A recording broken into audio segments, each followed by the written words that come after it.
Salut tout le monde, alors aujourd'hui nous allons papoter Eurovision parce que du coup malheureusement ça ne vous aura pas échappé mais cette année encore on a perdu.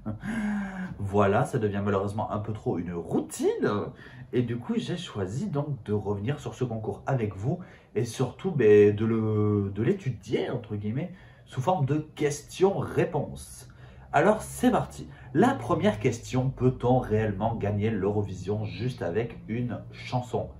Je pense que oui, on peut gagner juste avec une bonne chanson. L'exemple type, ça va être pas plus tard qu'il y a 2 ans avec Barbara Pravi, où avec Barbara, on avait une chanson qui était absolument incroyable, 100% en français, avec un mot répété en boucle pendant 3 minutes qui était le mot voilà, qui est un mot que tous les gens du monde connaissent, même s'ils ne sont pas francophones et que donc ils ne parlent pas français, tout le monde connaît le mot voilà. Donc forcément, c'était très entêtant. La chanson était très forte, très vieille France, mais un petit peu remodernisée. Et une prestation qui était tout en simplicité, tout en étant assez moderne. Enfin, on avait une Barbara qui incarnait sa chanson, ce qui fait qu'on a fini à la 2e place et on a échappé de peu à la 1re place. Donc vraiment, pour moi, c'est l'exemple type que oui, une bonne chanson, ça suffit. Cette année, là aussi, c'est la chanteuse Lauryn qui a gagné avec sa chanson Tattoo.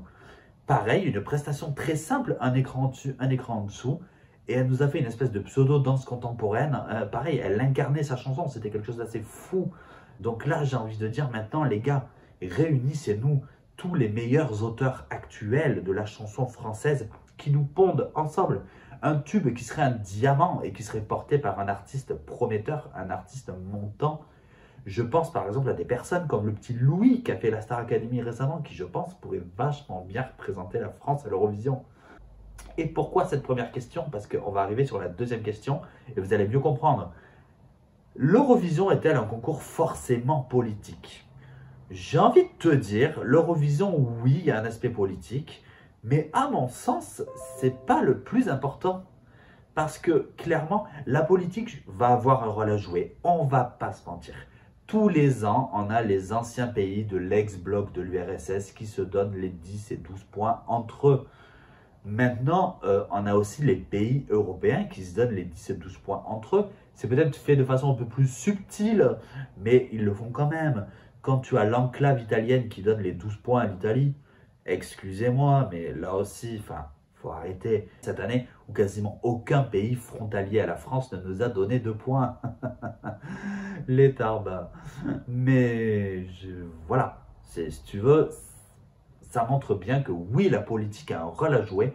Maintenant, est-ce que c'est elle qui fait gagner? Non, pour moi, non. C'est juste des points bonus. Preuve en est, encore une fois, il y a 2 ans, avec Barbara, où on a fini 2e.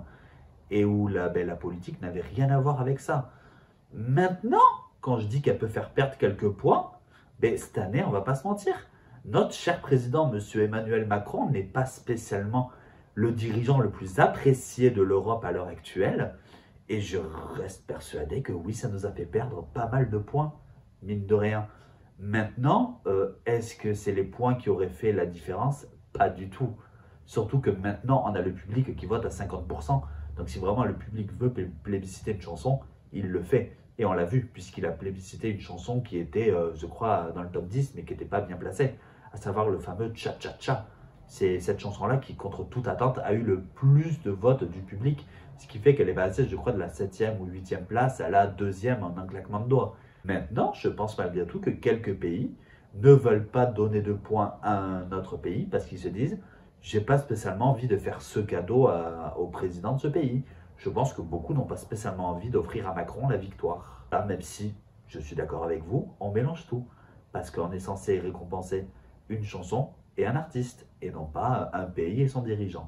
Maintenant, oui, je pense que la politique rentre en ligne de compte, mais que juste son rôle à jouer n'est pas prédominant dans la victoire. Enfin, j'ai choisi de revenir sur la prestation de cette année. Alors, qu'est-ce que j'ai pensé de la France? Est-ce que pour moi, on aurait pu gagner cette année? Absolument pas. Non, vraiment, on va être honnête. Ce qu'on a fait cette année, c'est ce qu'on a fait il y a 2 ans avec Barbara. C'est juste que là, on a un petit peu remixé. On s'est dit, on va repartir sur un délire un peu chanson Edith Piaf, vieille France. Parce que visiblement, il y a 2 ans, ça a plu. Donc, on va faire la même, mais en version un petit peu plus pop, tu vois. Mais non, en fait, le public n'est pas dupe, le jury encore moins. Arrêtez, je veux dire, la variété française, c'est pas uniquement le côté ya ya ya, je veux dire, c'est pas Edith Piaf, quoi. C'est pas que Edith Piaf, c'est aussi des trucs très modernes, très récents qui fonctionnent super bien. Vous voyez Amir, par exemple, sa chanson était incroyable, il a fini sixième. C'est quand même très honorable, sixième. Enfin, je pense qu'il faut arrêter. C'est le côté vieille France, là, puis la prestation, parlons-en.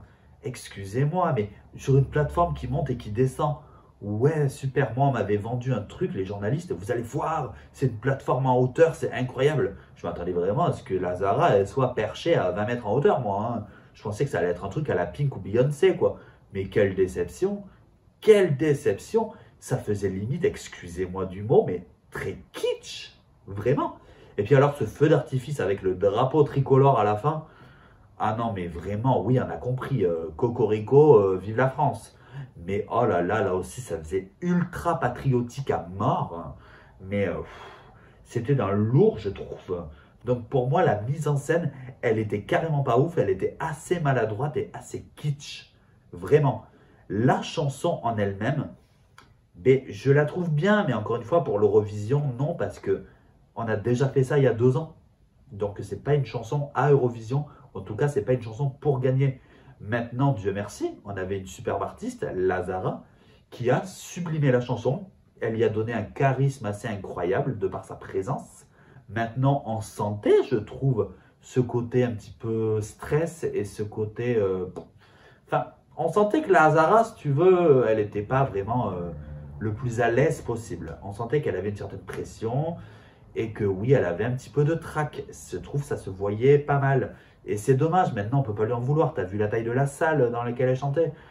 Mais malgré tout, entre la prestation qui est assez kitschouille et la chanson qui est sympatoche mais qui est déjà vue et qui est clairement pas tubesque, mais pour moi, non, cette année, on ne méritait pas de gagner.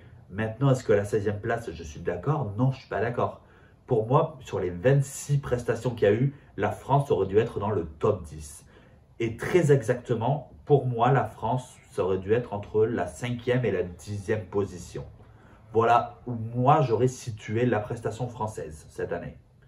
Donc voilà. Maintenant, je pense que, malgré tout, on a perdu quelques petits points par rapport au comportement qu'on pourra peut-être juger ou non de comportement de diva qu'a eu Lazara quelques semaines avant. Elle a fait la une des tabloïds et du coup, c'est pas forcément bon ça pour elle.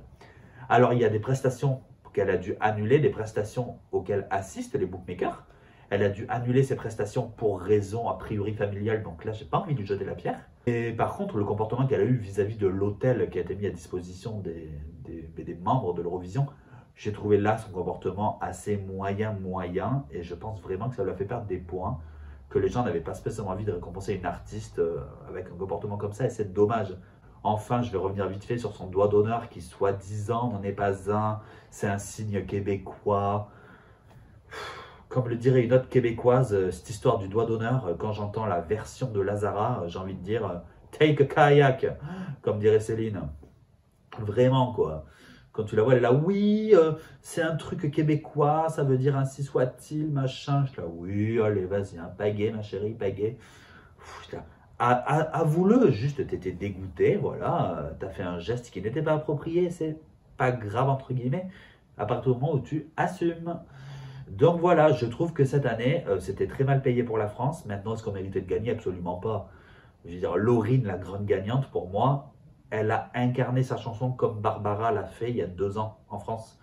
Donc Lauryn méritait de gagner. Donc l'Eurovision, oui, c'est un concours politique. Maintenant, c'est pas ça qui va faire qu'on va gagner ou perdre. Ce qui va faire qu'on va gagner ou perdre, c'est juste une chanson excellente, une incroyable chanson. Je veux quelque chose de fou, quelque chose qui nous transporte, quelque chose qui soit incarné par un artiste digne de ce nom. Dis-moi ce que tu as pensé de cette vidéo. N'hésite pas à la liker si tu l'as aimé. N'hésite pas à commenter pour me donner ton avis. Et enfin, n'hésite pas à t'abonner si ce n'est pas encore fait. En attendant, moi je te dis à très vite pour de nouveaux papotages. Allez, salut!